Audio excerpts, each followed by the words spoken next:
Hi, welcome back to What's the Tea? We're here today with our executive director, Jennifer Gabrenya, and we're having an awesome discussion. So, right now, grab your tea, go ahead, share this video, share it with all your friends, your family. Make sure you spread it widely. We are talking about it's Women's History Month, and so for those of you guys that don't know what that is, this is the month that is designated to just women's contributions in America. So we wanted to just take this as an opportunity to have a really great discussion about the history of the domestic violence movement and feminism and just all this great stuff that Jennifer is actually really, really, really passionate about. So this is like her sweet spot.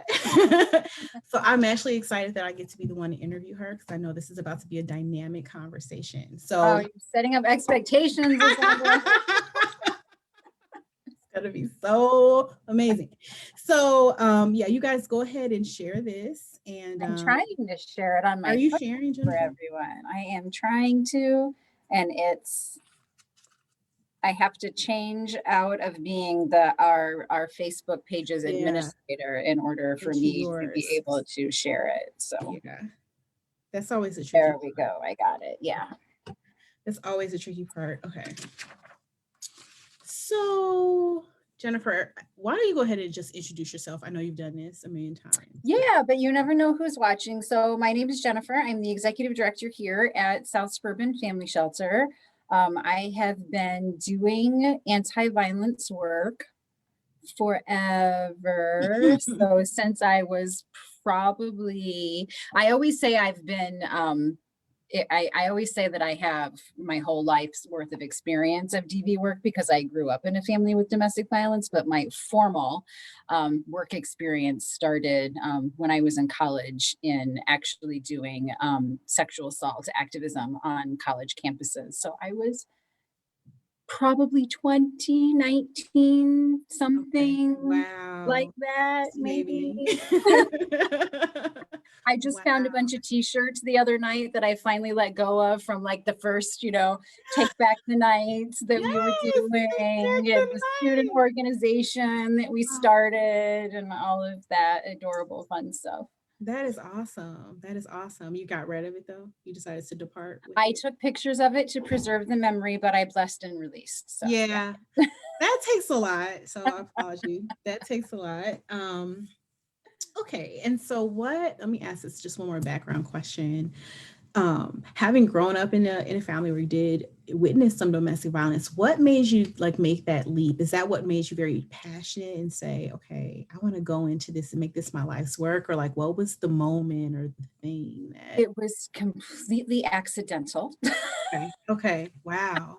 What? So the story is I have to kind of go all the way back. So I'm from Ohio, but I went to college in Chicago at DePaul University. And I went to DePaul because all the colleges send you this recruitment material.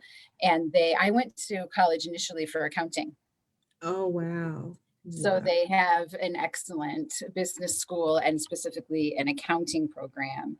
And it's the only college that I applied to because I just knew that that's where I was going to go Yeah. and got a small scholarship into the accounting program and went there for accounting.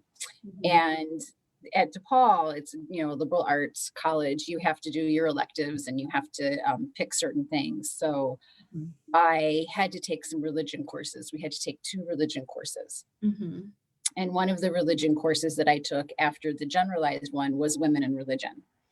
And Mm, when I took women in religion, that just changed my entire life. okay. And Yeah. I became a women's studies major almost on the spot after taking that course, and then was exposed to all sorts of information in women's studies. And that is when I started to learn a lot and be exposed to information about violence against women in general. And in Wow. the course of doing that was when I connected the dots to the family that I grew up with and the material that Goodness. we were talking about, and that was nonstop from that moment forward. Oh, that's actually a dynamic story. So Did you take that class? Was that like freshman year? Were you early on in college? That was my sophomore year, and Okay. I remember the whole thing because I had bombed a test in my accounting class Oh, God. horribly and was just in tears. Oh my It was gosh. awful. And I was like, this is just not for me. I went through a couple of majors before I finally sort of like formally made women's studies what my major was, but we actually had a course, a violence against women course, um, Okay. that was taught by Dr. Ann Russo, who is still affiliated with DePaul. And she was a teacher and mentor to me the whole Mhm. time that I was there. And I just have done that ever since then. And actually, got jobs in my field when I got Wow. my degree, and just been You know, that's all it's been. that's actually just I think it's just great to be able to find your passion early because I mean before it's to find a thing that really you had a personal connection to it. Eventually you realize like, okay, I have a personal connection to this, but I also have that intellectual just passion around this information and this just the material that you were studying in your course. So Mhm. I feel like that's great. Like that's like the sweet spot. Like, okay, I found my place, in the world. Is that Right. how And it it's felt? it's it's interesting because in the role that I'm in now, I have to put the business piece together with Yeah. the issue piece that I had So before. So it's like I started off in accounting and then moved away from that. And then I can't tell you how much accounting has a little bit more It's than I wanted so to true. sometimes Oh my with gosh. my work. Yeah. So it kind of took both of those pieces and Oh my goodness. So it's together. like, yeah, it merges it all. Hmm. That's awesome. Yeah. So I love that. So can you, I mean, I think a lot of people, even those of us that work in domestic violence, don't necessarily understand the history. A lot of us are passionate about this work, may know different tidbits about like milestones and about different achievements that have been made by the domestic violence movement. Can you kind of give us just an overview, how you see it, how you understand how this movement started and what those major significant milestones are? Yeah, so there's, the movement in the way in which we think of it today, um, materialized more so in the early 70s.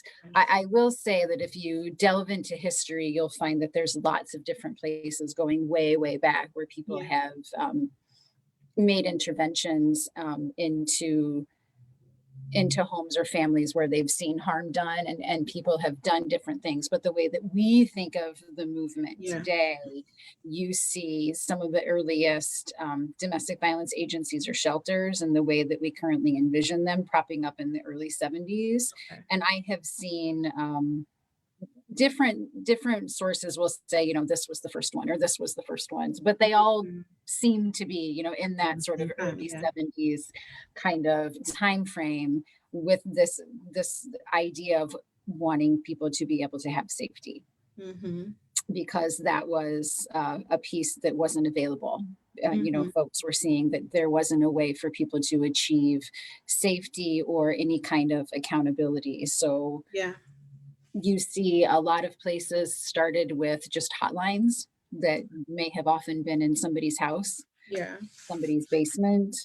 You'll hear a lot of stories of people creating safe houses again, just Mhm. in somebody's house. Like some of the earliest shelter networks were sort of Yeah. safe house networks and not necessarily standalone buildings Okay. like we tend to think of them now. So everything kind of evolved from those Into that. discussions. And it was often other survivors helping other survivors. It was often people who had that experience, seeing it happen to somebody else and wanting. So it was a very survivor led Wow. movement in the Wow. beginning. Oh my goodness. So, because I often hear about how people will say, back when in the 50s or the 60s, child abuse wasn't child abuse. It was just, it wasn't seen as child abuse or domestic violence wasn't seen as abuse or illegal. And so there was this change in like a paradigm or a public thought, right? Like what we used to see as normal or a family issue became this more public problem. Yes, and that really came out of what we call it second wave feminism. So Okay. there's a lot of work done on sexual assault and then coming into domestic violence. So all of these things, right? The interpersonal harms or Yeah. the harms that happen inside someone's home that weren't being addressed. People really pushing for those. And the push became right to make them against the law or Wow. to make them criminalized because that was seen as the way to hold people accountable. So a lot of the early work was let's establish ways to get people immediately safe, and then let's establish laws Yeah. to So try to protect people. how did it transition from that grassroots survivor led um, initiatives, that started out? How did it kind of evolve into this much larger? Yeah, so it was actually sort of co-opted relatively early. Mhm. So when you think about domestic violence advocacy initially, or the process behind who can be an advocate or who Mhm. can help someone out, it really was it didn't have to be a social worker or a counselor or Yeah. any sort of formalized education Mm. necessarily. It Yeah. really was these grassroots folks coming together and putting together sort of their ideas of what training needed to be in place for people. So Mhm. even today, even according to our, the Illinois Domestic Violence Act, in order to be a domestic violence advocate, what's required is that you have a certain set of training. That's it. That's all that's required for you to be an advocate, because Yeah. it was very intentional early on that what was required to be a good advocate didn't necessarily have to do with your formal education or your training. Um, Mm. as the movement has grown, which I think happens with a lot of movements when they come out of being grassroots, Yeah. um, that's when you see more of the formalization and more structure Yeah. being put onto grassroots movements, then you have all these requirements that start to be Yeah. added in. And the other piece that adds on to that is when you start getting more formal funding Mm. for programs. So at Yeah. some point, programs started to be funded, by government funding sources were some of the very early. So for South Suburban Family Shelter, we can take our organization, for instance. Our very first government grant was a VOCA grant, a Victim of Crime Act Yeah. grant from the federal government. And those were very early on geared towards like orders of protection and court advocacy. So in the state of Illinois in the early 80s was when the Illinois Domestic Violence Act was established and orders of protection were created. So that's mirrored, Mm. in different places across the United States. So as you started to get those types of funding, there would be certain requirements. So Yeah. that's where it came in, like you have to become a nonprofit organization. And so that requires that you have these kinds of things in Yeah. place, and you create sort of this hierarchy of your board of directors and what that Yeah. has to look like. And um, it's very interesting looking back at how these organizations tried to form themselves, Hmm. because people were trying to figure out a way to lead an organization without having a hierarchy that might mirror power and control, Wow. because the political analysis was around seeing power and control as a problem. Wow. And historical patriarchal institutions having that hierarchy be the model, right? There weren't a lot of models other than here's a hierarchy in a traditional, Yep. patriarchal organization. And what does it look like if we don't do that? Because if we have the same hierarchy, are we going to fall into this? Into that same kind of like pattern. I was going to ask you what you thought about that. Just as the movement gained traction and there were all these like more formal requirements for funding, do you think that may have hurt the movement? Or, the fact that people need more training and it's not as grassroots. do you see that as like are there pros and cons to that? I think you're speaking to that in this point.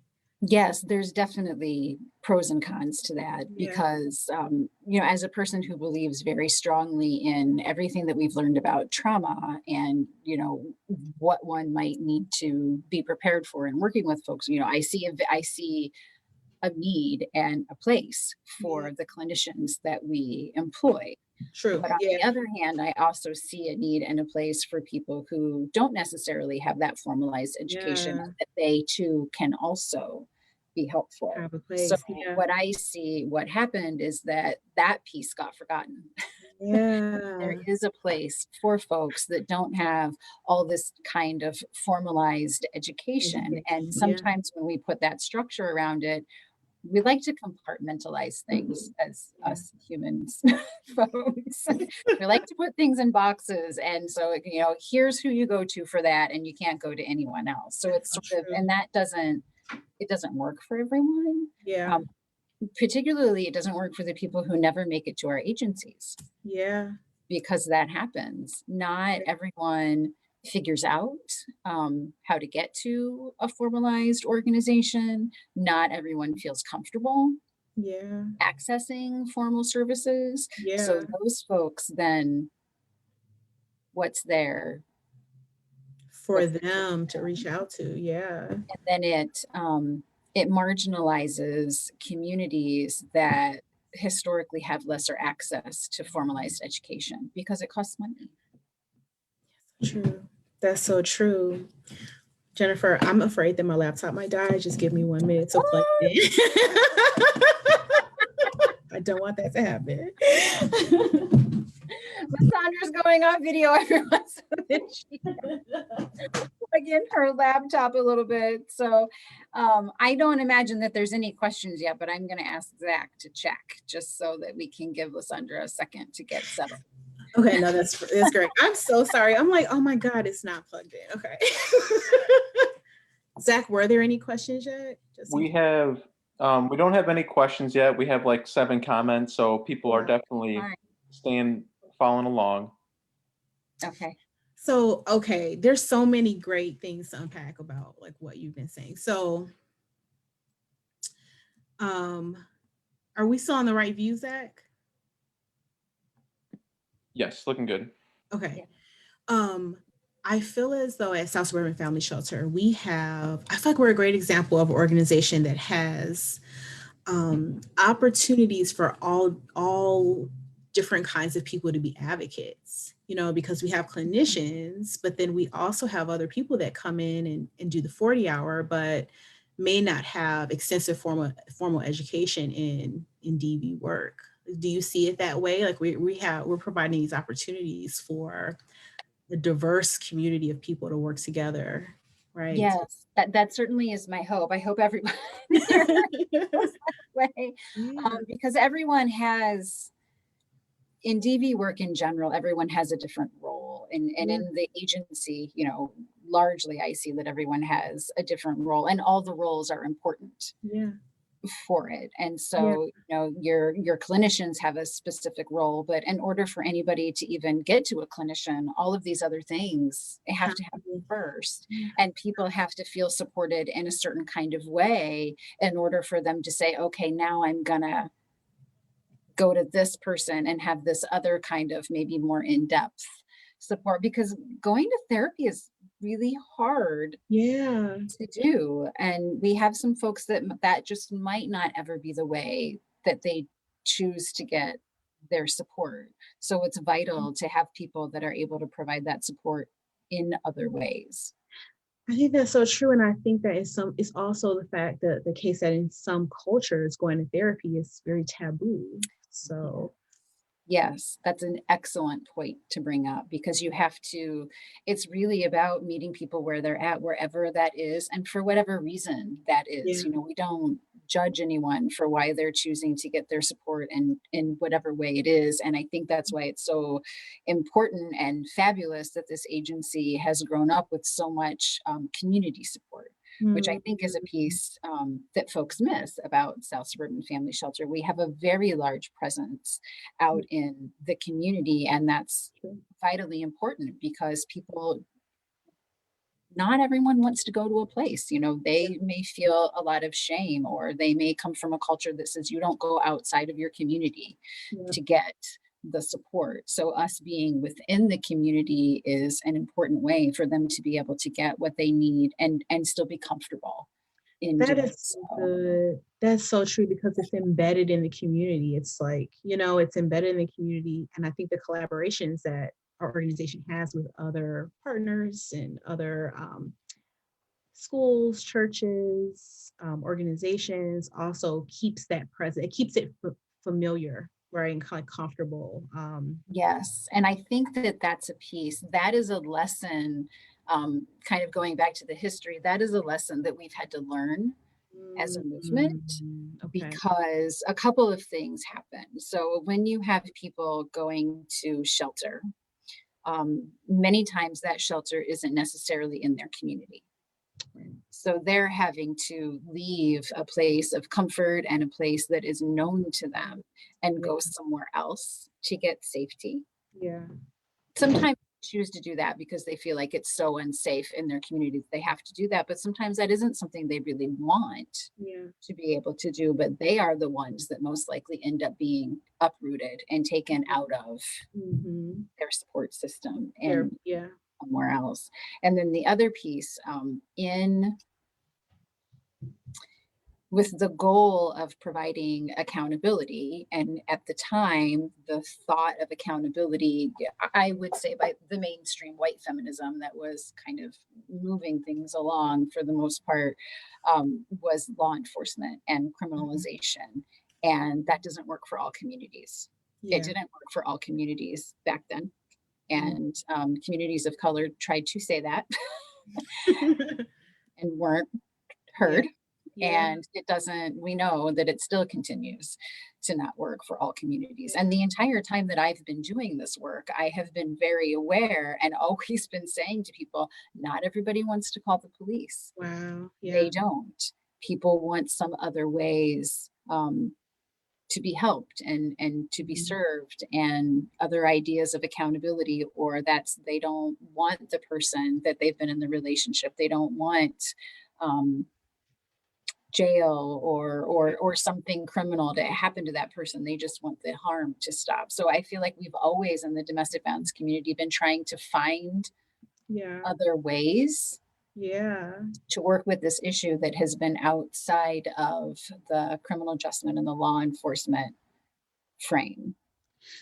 Would you say that PAPE falls into that category? Is the PAPE, like, is our abuser intervention program an example of, or does it kind of work in tandem with the legal system? So what's interesting about that, and I don't know as much Mhm. about how PAPES came to be, because that's another, I think, blind eye that we have had in the domestic violence movement. This is one that I own for sure, having worked Yeah. at agencies that didn't have partner abuse intervention programs for a very long time. I was like, oh, you guys are great. You can do your partner abuse intervention programs over there, and I'll just let you do that. Yeah. Take my own responsibility to learn about that or Mhm. understand that. Yeah. So that's been probably for me the single biggest eye opener and change for me coming to South Spring Wow. Family Shelter and having a partner abuse intervention program here. And I only recently learned from a colleague that survivors were involved in creating the concept of partner abuse intervention programs Wow. because of this idea that they didn't always want them arrested or to go to jail, but Okay. they wanted some other type of It's accountability. almost like a restorative justice, yeah, type of approach. When that language didn't, right, Even that exist. wasn't there for Wow. it. But and I didn't know that. So I'm still learning, Yeah, I didn't all know that this either. time. That's very interesting. That's very interesting. I had no idea. I mean, now they were talking about it, that's why it's coming up for me. The question is like, is this a part of restorative justice? Is that what the abuser intervention? You know what I mean? I'm thinking about it, but I think it's Well, the really concept interesting. has always been, and again, this is another like brilliance of our agency that none of us had anything to do with. When they started our agency, they I have notes you know, I have binders. They kept every piece of paper they touched when they started this agency. So sometimes I go down the rabbit hole and I read our own history, which is Oh, wonderful nice. to Wow. have. But they intentionally started South Suburban Family Shelter to address those doing the harm. Also, it has always been part of the foundation of this organization that Remarkable. every member of the family system needs to be worked with in order to stop domestic violence. And that's the whole idea, right, around Yeah. a partner abuse intervention program. Because if you're Wow. only working with the person who has been harmed, Mhm. you're not really stopping a cycle. You're not. That's absolutely brilliant. It makes me even a little more prouder to be a part part Yes, of this. yeah, That's amazing. absolutely amazing. I had no idea. We should get together and somehow just like talk about the history of SSFS, as well. If we have, I don't think we've done that on a T yet, but I don't think we have, and we'll have to see if there's any of the. I mean, our founders are still, you know, we've got yeah, some some, founders. Yeah. yeah, Oh, we're that would pretty be lucky. good. That would be a really, really, really good one. It would probably have to be a little longer than our other episodes. There's They've probably so got much to unpack. That would be a good one. Let me ask you, Jennifer, can you talk a little bit more about like the law? I think sometimes people don't know how hard people have worked in this movement to get these laws passed and what do the laws provide? Like, can you kind of give us more of a sense Oh of it? my gosh, it makes me want to look around. On a moment, I'm gonna go off Yeah, screen, grab the yes, by law. all means. There it is. Yes. Can't find your IDVA within 5 seconds. A problem. So yeah, the law for the state of Illinois is the Illinois Domestic Violence Act, which was penned in the early 80s. I mean, that's what advocates worked so hard. Right. I can't even, I mean, I wasn't there, so of course I can't Yeah. speak to what all went into and was poured into the creation of. It's a whole, you know, it's thick. It's a whole A lot. set of laws Yeah. putting into place different ways of finding protection. And I should say, I should probably point out that the order of protection that was created is a civil document. So that is Mhm. a process that was created outside of criminal. So somebody doesn't have Okay. to be arrested, you know, Okay. nobody has to go to jail. So there Right. definitely was this, like, here's a criminal process that might happen, but here's a civil process of Okay. protection that someone may be able to access. And I know you've had Mhm. our court The staff court advocates. Yep. talk about that as well, but it establishes, you know, what a domestic violence advocate is and what a domestic violence advocate roles can be. It establishes, we call it confidentiality, but privileged communication Mhm. between an advocate and the staff person that they're working with, because that Mhm. was recognized, you know, very early, that these relationships, they can be lethal. You know, we hear about Yeah. this far too often. And so Mhm. that safety and security is paramount, and Yeah. that is established Yep. in our law. And the other thing that it did is it really did establish quite a bit of information around the role of law enforcement officers. So there's a whole Mhm. section of it. The law enforcement responsibilities is a whole large section Yeah. around how to respond, because that's typically been a lot of the first responders. You hear this language of first responders, and oftentimes law enforcement is the first responder For in DV. domestic violence. Mhm. Yeah. Um, it makes me think a little bit too about the domestic violence courthouse and like the creation of that, having domestic violence specific courthouses. I did volunteer there on Harrison downtown at the domestic violence courthouse for a while. They have some stuff up about the history about how like this is created to basically provide extra protection and extra support for the Mhm, DV. mhm. Yeah, it wasn't always a separate Right, court. There wasn't always a separate DV court. right. There were many times when someone would be coming to get an order of protection, and the person that they're getting the order of protection against is right there next to them. So Yeah. there were a lot of concerns about safety Yeah. in the physical space, So which I think people don't always think about as much. So your physical spaces are important in considering how to keep folks safe. it's so interesting because I feel like this, even that example, it shows how the DV movement has thought of everything. It's like we've thought of everything in some way, shape, or form. And it's not to say it's perfect, but there's so much thought into trying to cover every area, everything that could go wrong, almost like to think Well, I about. think it's because that's what advocates have seen. Yeah. The advocates that have always been on the ground have seen so many things Yeah. happen. I mean, people have been killed at courthouses Wow. because of some of that easy Wow. access. It's we all doing the work have a very real idea of the dangerousness Mm-hmm. level Mm-hmm. involved. And that is what has been paramount and has kind of been a driver Mm-hmm. in how some of the protections have been thought of. Wow. And recently, we have had to examine some of those choices and some of those pieces we've put in place and realize who's been left behind or left out or harmed by the In the process. solutions. Yeah, that Yeah. had been created. So Wow. That's a lot. It's a lot. And it's what is the complexity of how all these different remedies interact with each other. It's a lot yeah, to think about. it is. There's even, some shelters have stopped being confidential locations because they've wanted to challenge the idea that the person being hurt in the relationship should have to be the one that runs and hides.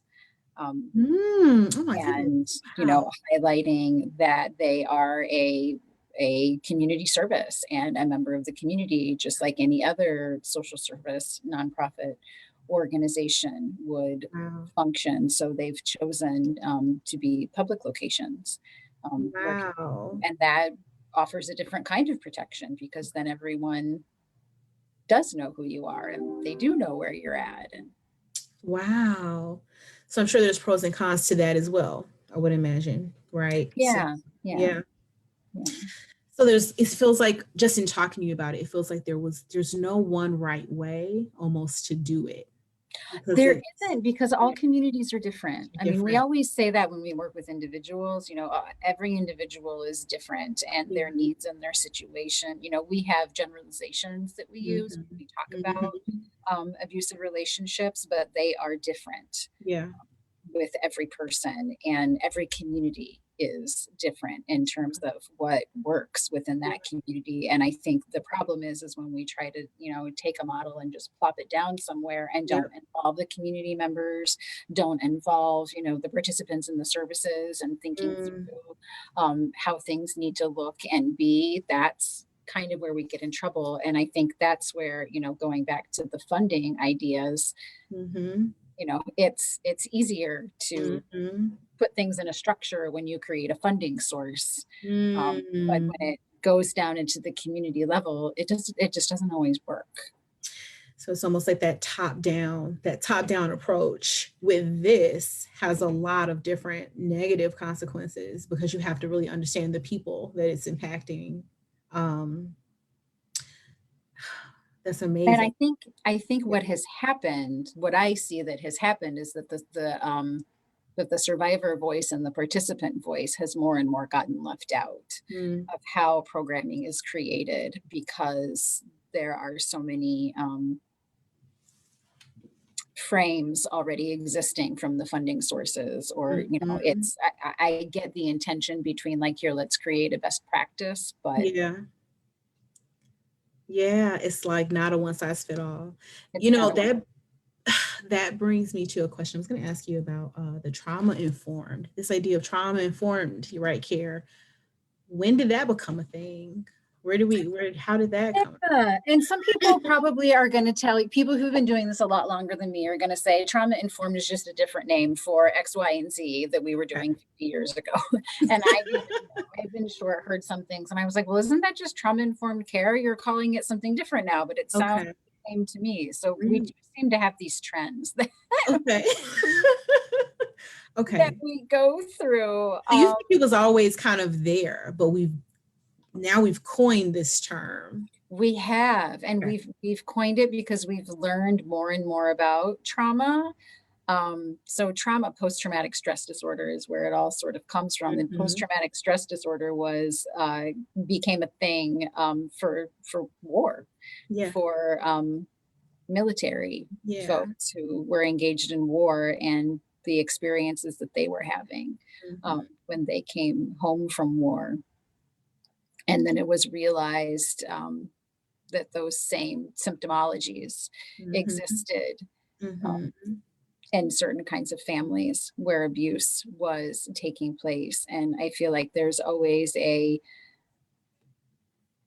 tension between recognizing that exists and not pathologizing too much people who've experienced trauma. And what do you mean by that? What do you mean by that? What do you mean by pathologizing? What do I mean by pathologizing? So I was going to say, I told you, I was going to say, look, break it all the way down. No hard questions during the tea interview. Got to break it all. You're pathologizing people when you're turning them into a diagnosis. You know, when you're starting to refer to them. So we did this, right? With battered women syndrome became a thing that people were labeled with. Wow. Which at one point was helpful. And then at some point, does it stop being helpful? So that's the tension there, right? Yeah. So I definitely think that there are it makes them the problem. It's like you're the problem now. Is that kind of what it is? Like you're a problem to be solved now. Yeah. So in trauma informed care, it's this question of it's not what's wrong with you, it's what happened to you. And it really is what we were talking about earlier, where you're following the lead of the person, the participant that you're working with. You're following their lead. You're being person-centered. People call it survivor-centered. But you're really honoring their experience and how that has impacted the way they're moving through the world. And how you're going to kind of join them in the journey, you know, and as a guide or however, you know, you want to think about it to their next step. But trauma-informed care has become more of a way of being, I think, with each other, particularly now that, in my opinion, every single person in the world knows what it's like to be traumatized. You cannot tell me now that you've never been traumatized. We've been living in a pandemic for a year, which you all talked about. So no one can say no. Trauma has not impacted. Yes, we are all impacted. Definitely. We're all impacted now. Very, very many of us were prior to this and just didn't want to own up to it. But there's a lot with trauma-informed care that is grounded in compassion and empathy and recognizing how different kinds of harms impact people. And I found, you know, when we first started talking about these things at an agency that I was at prior, what I saw happen was it allowed people to remove judgment that they may have had before. And to kind of really look with clear eyes at what was happening. And for me, it makes things make sense. I don't have to agree with someone's choices. I don't have to, but I can see why.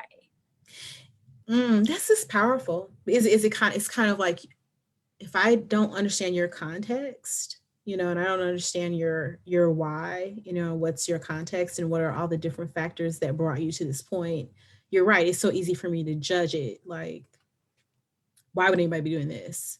But when I have your story, then it casts it all in a different light. Can you kind of break it down more? Like, what are some examples? How do you think this plays out? So here's something that I share often, and I'm always learning from other people. So a lot of my ideas are not my own. They're other people's ideas that make a lot of sense to me. Yeah. But I used to work in a community in the west side of Chicago that people have always labeled as a dangerous community, right? But people live there every day and they do everything that you do in communities, walk around to each other's houses and go to the store and whatnot. And I heard a speaker talking about it's this concept of safety, which that I hear a lot, that I think underlies the question of why don't they leave? People are like, why aren't they doing things to make themselves safe? Yeah. So the speaker was talking about how in some communities, people can, we know this, we've seen this on the news. There are some communities where people have been shot and killed sitting on their front stoop, talking to their friends or being in their houses. And it has been more prevalent in some communities than others. And this person was talking about how if you haven't ever felt safe, would you be taking steps to be safe? So she was comparing that to people who walk across the street in Chicago. I don't know if anyone who's driven around in Chicago, sometimes you're in Chicago and people just walk across the street. Yes, they do. People are going 45, 50 miles an hour. They just walk across the street and you're driving and you're like, holy cow, what are you doing? Yes, they do. And she was saying, if you live in a community where you've never been safe, where playing outside isn't safe, are you going to be thinking about when you should or shouldn't walk across the street? Right. So the more that I run this through my head, I realize that safety is a concept. It's a concept. Yeah. The thing that you have to know what it feels like to be safe, which means you have to have been safe at some point. Yeah. Or at least remember having been safe. Yeah. At some point. And if you don't have a concept or a memory of being safe, how could you then make safe choices or that concept isn't there. So it's very difficult for someone who knows that to understand in any way, shape, or form what it might be like to not feel safe. Wow, this is really powerful. It's honestly powerful, the whole approach, I think. And like I said, I mean, like you said, this idea of it's so much more compassion. There's so much more compassion, understanding, and then I think a capacity to help because you're coming from a place of compassion, and understanding. Right. And the experience of trauma, also one of the big things that it does is that they call it, it gives you a sense of a foreshortened future, which means you don't see as far in the future, right? Yeah. As other folks do. So you're not thinking about what's going to happen to me in 10 years or 5 years or 1 year. You might literally be thinking about how do I get from this hour to the next hour? Yeah.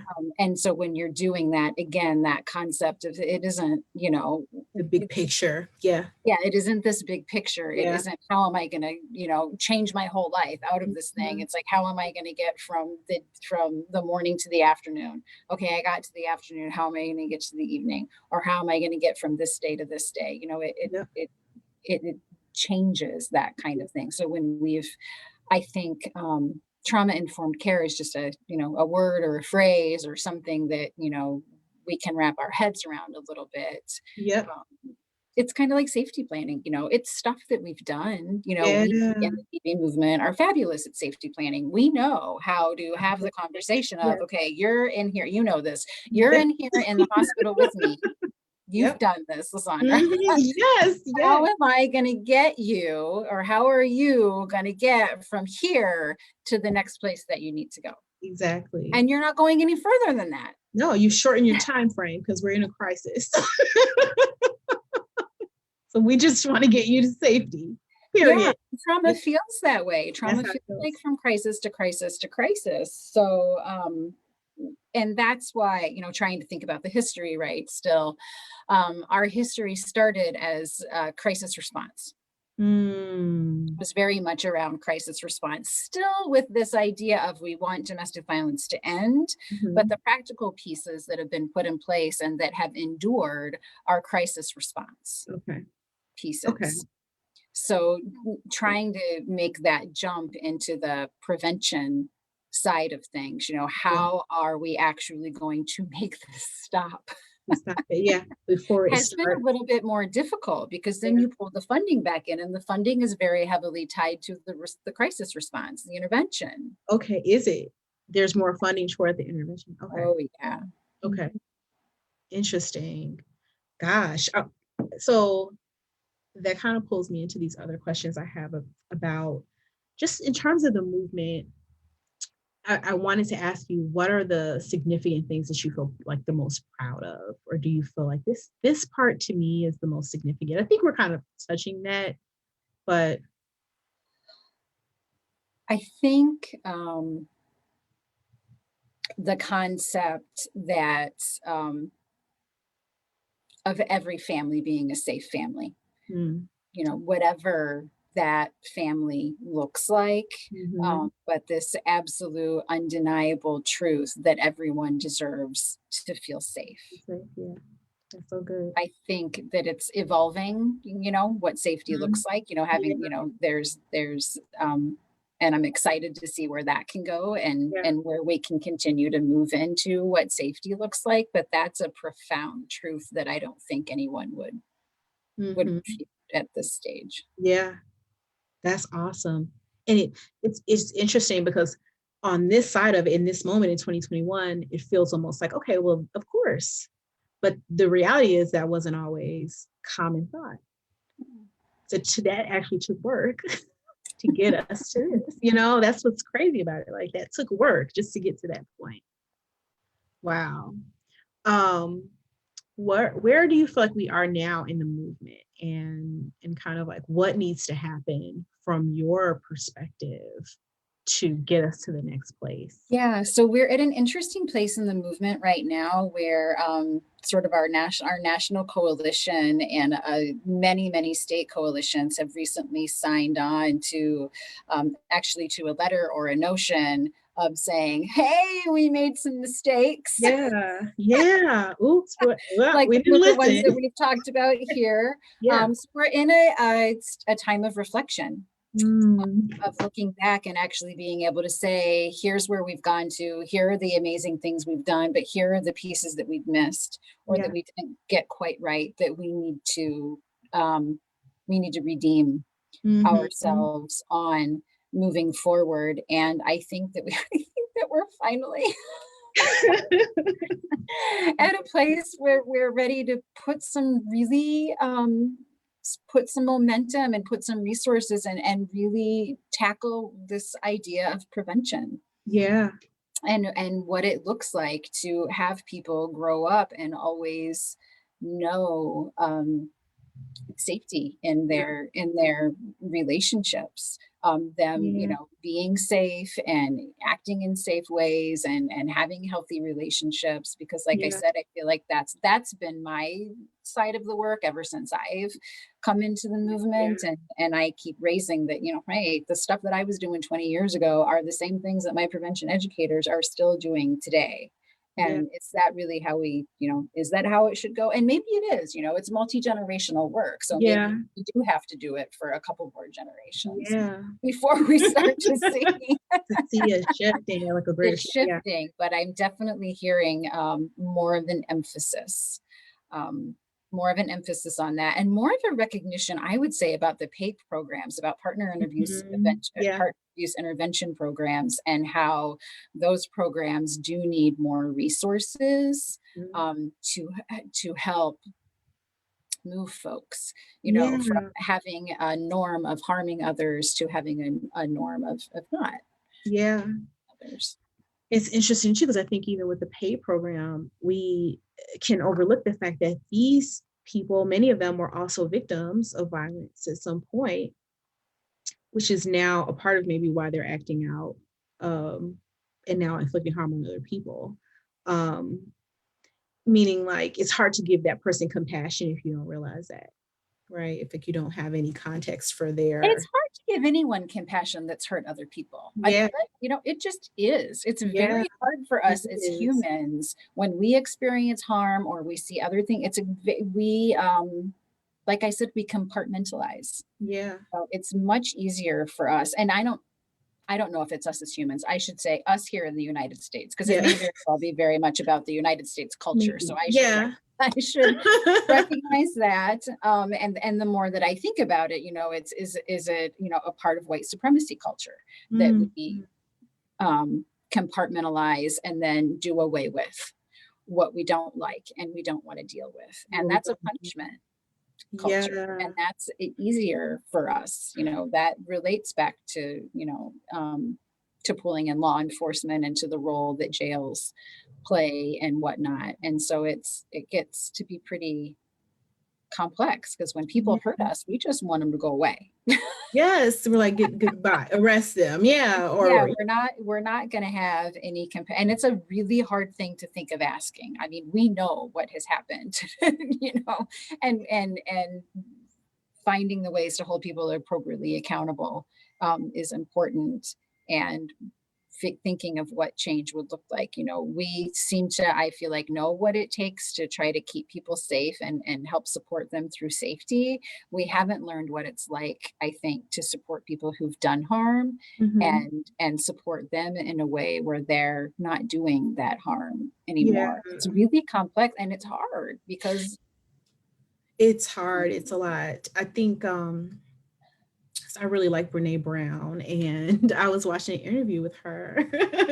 And recently she was talking about vulnerability, and she said in the interview about how a sign of intellect, psychologists say that a sign of intellect is the ability to hold two paradoxical truths at the same time without choosing one over the other. And so this bad thing that you've done can be true at this, and you deserve to be accountable. We should hold you accountable. True. And at the same time, simultaneously, harm has been done to you and you need support and compassion. And these are two, like, they feel like she would say there's a tension there. yeah. Yeah. But if we can graduate to that point, this is really how you help how we have to approach each other. And I feel like we all need that. The reality is, like, if we get off our high horse a little bit, what, like, all of us at an individual level need that type of approach taken to our lives, right? Well, and one of the things that I love so much, I've actually, I keep advocating for everyone who works in DV to have to take the partner abuse intervention Yeah. facilitator training, because at least in the way that we do our training, we all have to go through that exercise in that training of Mm, talking about, here's a time that I harmed someone, and wow. owning it and talking about it. And every single one of us have been in places where we've hurt people, Yeah. and I don't want to understate how hard. Look, my father is still alive, and I haven't gotten to this place I'm a work in personally. progress Well, here. yeah, I mean, I am just like, I'm supposed to say he's not a horrible person. I don't know how to say Give that. me some time. Yeah. So I'm not taking it at all lightly Yeah. in any kind of way, but I want a world where everyone can freely express their full humanity. So good. And how can we get to that world when we have a common practice of stripping people of their humanity? Yeah. That's powerful. Well, I'm going to leave us with that. That right there, that was that's powerful. I'm going to go to the questions and see if we have any questions in the chat, Zach. Yes, we do. We have 3 questions if we have time for those. Okay. So we'll start with the most recent one. I think it fits in with kind of this wrap up section. So the question is for this one was for Jennifer, and it is, what surprises you still in this work, specifically where our legislation and or understanding of domestic violence in general? That's a great question. So many. I wish I would stop being surprised, actually. is my answer. Why do you guys want to come I am to me so with this? surprised all the time.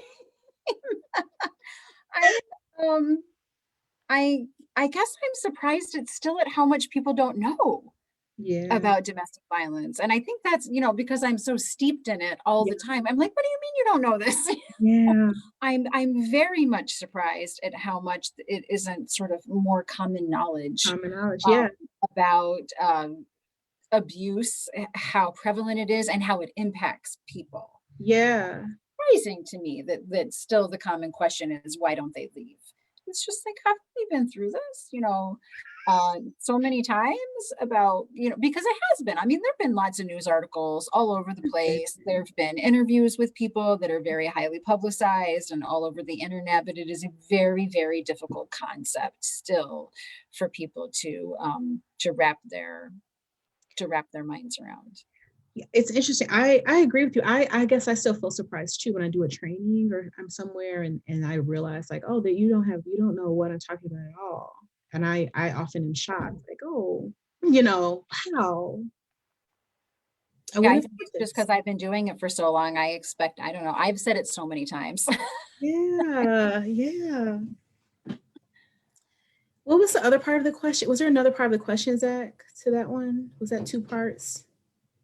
It was a question with a follow-up. So the question was, what still surprises you in this work, specifically with legislation or Oh, an with overall legislation. understanding? Okay. Yeah. So with legislation, sometimes I think what surprises me the most is that people don't seem to ask survivors what they want. So lots of legislation is written with a concept or an idea in mind that someone thinks would be good, but they're not accessing, they're not going back to agencies or coalitions that work with survivors or trying to get input from survivors themselves on what would be useful to them. Mm-hmm. Yeah. I feel like we kind of touched on that too in the conversation and gave examples about that. Yeah, we've definitely lost that piece. Mhm. Wow. Wow. Zach, what are the other couple of questions? Sure. We have two more. These are from prior in your conversation. So I know we touched on some of these. This one goes back to the conversation with law enforcement. Do you find that there is still a lot of work to be done about educating law enforcement about DV? What we find is with every sort of new class of officers that come on, there's constant education that is having to happen. So you've got some officers, it varies from officer to officer. You have some officers that get it Yeah. and are great, and then some that maybe aren't interested in getting it. But every time, the more people that join the police force, the more education that you have to do. So there's constant ongoing education that's happening because they have a lot of things that they have to know about. A lot of things they have to know about. Yeah. So it's constant, and many agencies have people that's a big piece of what their job is to constantly be working with and educating law enforcement. Okay. And it's a dangerous position for them to be in terms of getting those DV calls too, I think. And so I'm Yes, it can be very dangerous, and they're very aware of that. So, depending on what's happening when they respond to a call, their priorities are going to be a little bit different yeah. than our priorities are Wow. going to be. So, having that relationship is always important. Yeah. Wow. Wow. So Zach, what's the last, there's one more question or are there more questions? Yes. One final question. That is, again, from earlier in the conversation, what has South Suburban Family Shelter learned from the history of the DV movement that makes it more intersectional or trauma informed?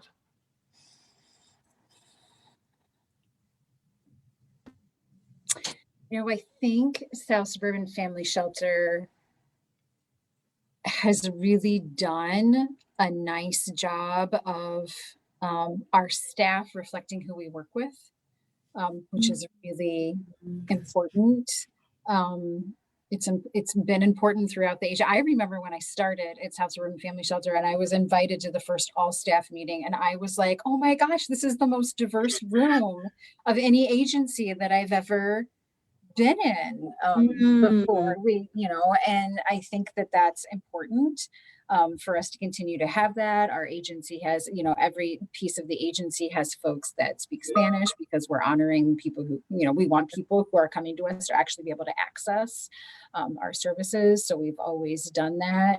We've moved into the community, and our communities look different. I think that some people don't realize when you start when you service, the south side of Chicago and the south suburbs. Yes, it's South a suburbs lot. alone has over 30 independent municipalities in it, and those communities all look very Wow. different. So when I talk about like a diverse set of staff, I'm not talking simply about, race and ethnicity that you Yep. could, see easily, but people Yep. from all over the Wow. Chicago Yes. Southland, because the communities are very different. Very diverse. And so that's always been something that the agency has been aware of, and have been trying to address and talk about. And internally, Mhm. our agency really does try to provide the opportunities to talk about all kinds of different things. And I would say, definitely over the last couple of years, we're pulling in issues that maybe at some one time or another people would have thought don't necessarily pertain to domestic violence. But I think we're branching out more often and saying, yes, this does. And yes, this is important.